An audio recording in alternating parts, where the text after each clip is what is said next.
जय श्री कृष्णा। राधे राधे दोस्तों, आप सब कैसे हैं? उम्मीद है कि आप सब अच्छे होंगे। मैं भी बहुत खुश हूँ। तो वीडियो को बढ़ाने से पहले आप सबको मैं एक रिक्वेस्ट करना चाहती हूँ कि जो दोस्तों को कार्तिक मास की व्रत कथा पूरा सुनना नहीं है, वो दोस्त अभी के अभी वीडियो को छोड़ के जा सकते हैं। क्योंकि जब भी हम लोग कोई भी व्रत कथा सुनते हैं या पढ़ते हैं, उसको अधूरा पढ़ना भी नहीं चाहिए और सुनना भी नहीं चाहिए।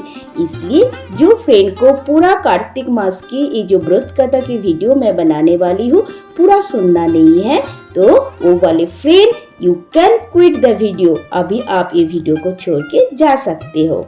तो उन सारे प्रिय फ्रेंड के लिए ये व्रत कथा की कहानी मैं आगे बढ़ाती हूँ।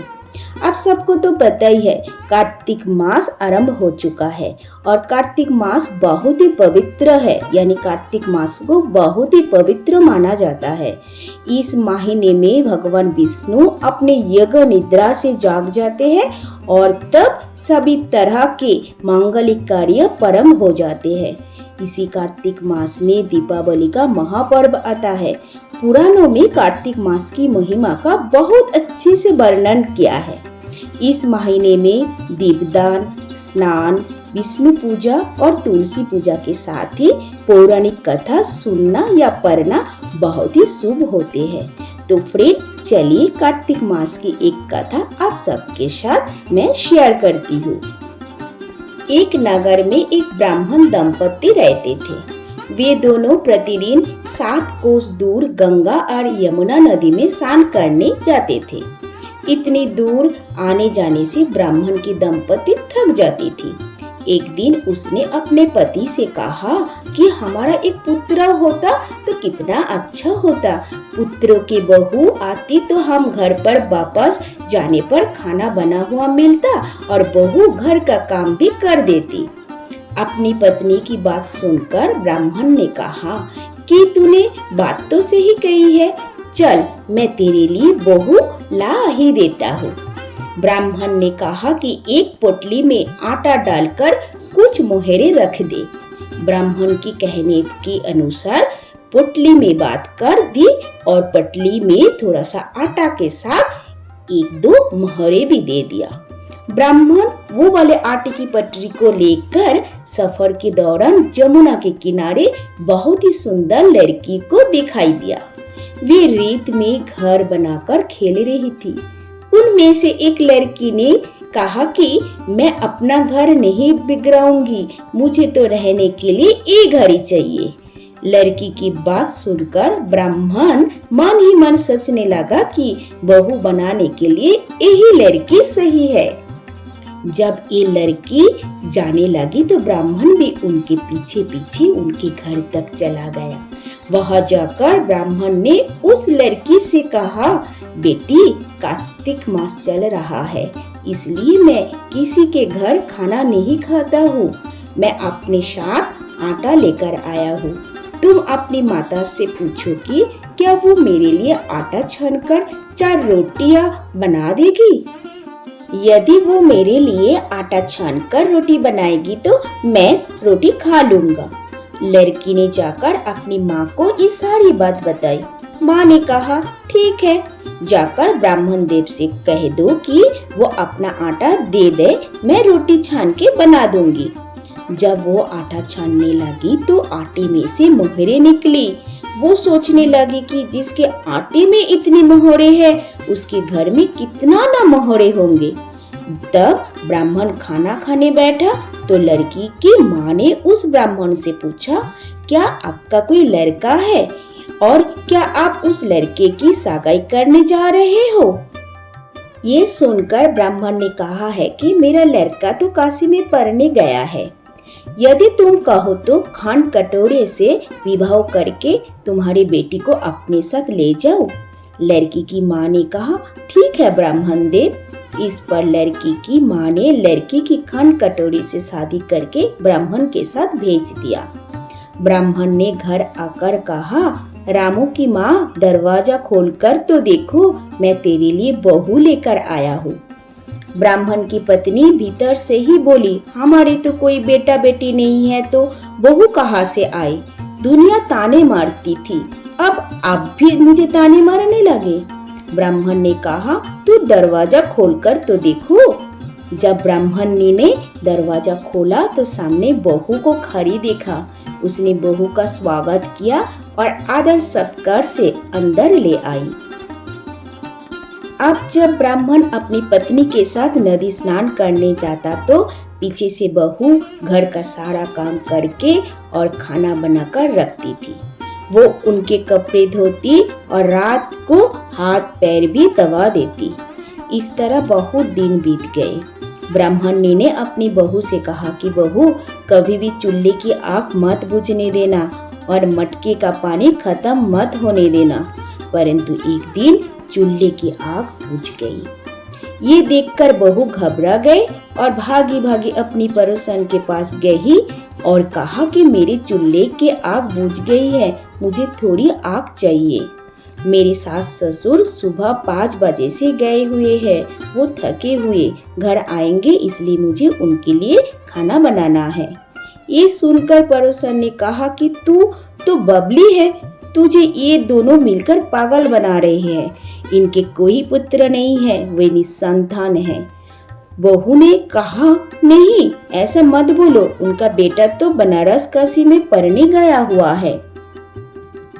इस पर पड़ोसन ने कहा कि ये तुझे झूठ बोल कर लाए हैं, मेरी बात सच मान, इनके कोई बेटा नहीं है। अब बहू पड़ोसन की बातों में आ गई और कहने लगी कि अब आप ही बताओ मैं क्या करूं। पड़ोसन ने कहा कि करना क्या है, जब तुम्हारे सास ससुर आए तो जली हुई रोटी बना कर देना और बिना नमक की दाल बना कर देना, खीर की करछी दाल में और दाल की कचरी खीर में डाल देना। पड़ोसन ने उसे अच्छे से सिखा पढ़ा दिया।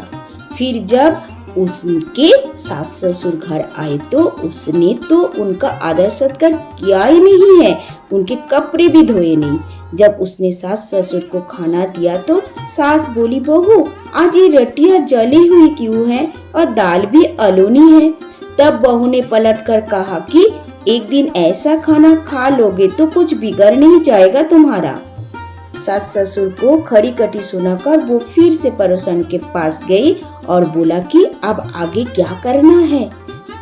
पड़ोसन ने कहा कि अब तुम 7 कोठी की चाबी मांग लेना। अगले दिन जब भी स्नान करने के लिए जाने लगी तो बहू और गई और मुझे तो 7 कोठी की चाबी चाहिए।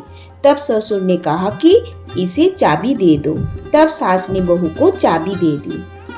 सास ससुर के जाने के बाद जब बहू ने दरवाजे खोले तो देखा कि किसी में अन्न भरा है, किसी में धन भरा है और किसी कोटे में बर्तन पड़े हैं।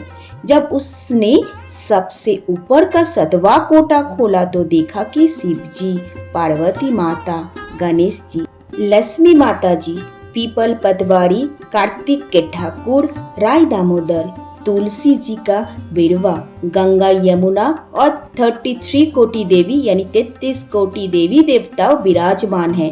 वहीं पर एक लड़का चंदन की चौकी पर बैठा माला जप रहा है। ये सब देखकर उसने लड़के से पूछा कि तुम कौन हो। तब लड़का बोला कि मैं तेरा पति हूँ, अभी दरवाजा बंद कर दे, जब मेरे माता पिता आएंगे तब दरवाजा खोलना। ये सब देखकर बहू बहुत खुश हो गई और 16 श्रृंगार सुंदर वस्त्र पहनकर अपने सास ससुर का इंतजार करने लगी। उसने अपने सास ससुर के लिए अच्छे अच्छे खाना बनाई। जब उसके सास ससुर घर पर आए तो उसने उनका आदर सत्कार किया और प्रेम पूर्वक खाना खिलाया और हाथ पैर दबाने लगी। पैर दबाते दबाते हुए बहू ने कहा कि माँ, आप इतनी दूर गंगा यमुना स्नान करने के लिए जाती हो तो आप थक नहीं जाती हो, इसलिए आप घर पर ही स्नान क्यों नहीं करती हो। ये सुनकर सास कहने लगी कि बेटी, गंगा यमुना घर पर तो नहीं बहती है। तब उसने कहा है, माँ आपको पता नहीं है, आपके घर पे तो गंगा यमुना बहते हैं, चलो मैं दिखाती हूँ। जब बहू ने 7वां खोटा खोलकर दिखाया तो उसमें शिव जी, पार्वती जी, गणेश जी, लक्ष्मी जी, पीपल पतवारी कार्तिक के ठाकुर राय दामोदर, तुलसी जी का विरवा, गंगा यमुना बह रही है और 33 कोटि देवी देवता विराजमान है। वही चौकी पर बैठा एक लड़का माला जप रहा है। माँ ने उसे देखकर कहा कि बेटा तू कौन है? लड़का बोला, माँ मैं तेरा बेटा हूँ। तब ब्राह्मणी ने पूछा कि तू कहाँ से आया है? लड़की ने जवाब दिया कि मुझे कार्तिक देव ने भेजा है। माँ ने कहा, बेटा इस संसार कैसे मानेगा कि तू मेरा बेटा है? माँ ने कुछ विद्वान पंडित से मदद मांगी। पंडितों ने कहा कि इस पार बहू बेटा खड़े हो जाए और उस पर माँ खड़ी हो जाए। माँ ने चमड़े की अंगुलियां पहनी और छाती में से दूध की धार निकलकर बेटी की दाढ़ी मूछ भीगी और पवन पानी से गठजोड़ा बंधे, तब मानेंगे कि ये माँ का ही बेटा है। ब्राह्मणी ने ऐसा ही किया। चमड़े की अंगुलियां फट गई और छाती में से दूध की धार निकलकर बेटे के दाढ़ी मुंह भीग गई। पवन पानी से बहू बेटे का गठजोड़ बंध गया। ये सब देखकर ब्राह्मण और उनकी पत्नी की खुशी का ठिकाना रहा। यही तो है कार्तिक मास की कथा। हे कार्तिक के ठाकुर, जैसे ब्राह्मण और ब्राह्मणी की बहू बेटा दिया वैसे सबको देना। कार्तिक मास की कथा कहने, सुनने, पढ़ने से भगवान श्री कृष्ण जी की कृपा मिलते हैं। कार्तिक महीने की कथा पढ़ने से हमारा मन शांत हो जाते हैं। जय श्री कृष्ण। राधे राधे।